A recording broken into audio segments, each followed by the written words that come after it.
ഞാൻ സാധാരണ ഒരു കഥ പറയൽ, ഇവിടുന്ന് ഇങ്ങനെ നോക്കിയാൽ നമ്മൾ കാണും പിന്ന്, സക്കരിയ, ഫൈസല്, ജബ്ബാർ മൗലവി, ജബ്ബാർ മദീനി, അതേപോലെ തന്നെ CP സലീം, TK അഷ്റഫ് എല്ലാം ഒന്നാന്നാ നമ്മളെ വിചാരം. പക്ഷെ ഇതൊക്കെ ഓരോന്നാണ്. പല താല്പര്യത്തിന് വേണ്ടി ഒന്നിച്ചു കൂടിയേ ഉള്ളൂ.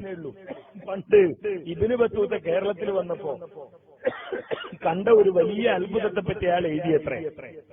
കേരളത്തിൽ മാത്രം ഞാൻ കണ്ട ഒരു അത്ഭുതം, രണ്ട് വ്യത്യസ്ത സ്വഭാവമുള്ള, രണ്ട് വ്യത്യസ്ത രൂപമുള്ള പഴങ്ങൾ ഒരേ മരത്തിലുണ്ടായത് ഞാൻ കേരളത്തിൽ മാത്രമാണ് കണ്ടത്.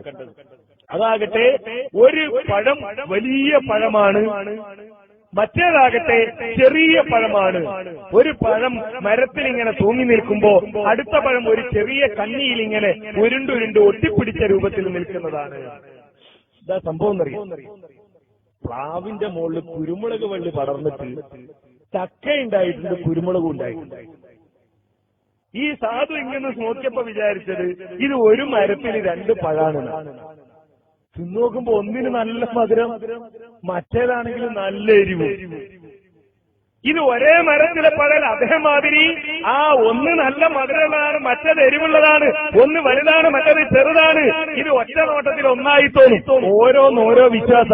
ലബ്ബയുടെ വിശ്വാസമല്ല സക്കരിയയുടേത്, സക്കരിയുടേതല്ല PN-ന്റേത്, PN-ന്റേതല്ല ഹുസൈൻ സലഫിയുടേത്, ഹുസൈൻ സലഫിന്റേതല്ല TK അഷ്റഫിന്റേത്. ഓരോന്നിനും ഓരോ വിശ്വാസമല്ല, ഓരോന്നിനും ഓരോ സൂക്കേട് എന്ന് മലയാളത്തിൽ പറയുന്നത്. ഇത് വിശ്വാസവും ആദർശവുമല്ല, ഓരോന്നിനും ഓരോ അസുഖം. ഒരാൾക്ക് സലഫിനോടുള്ള വെറുപ്പ്, വേറൊരാൾക്ക്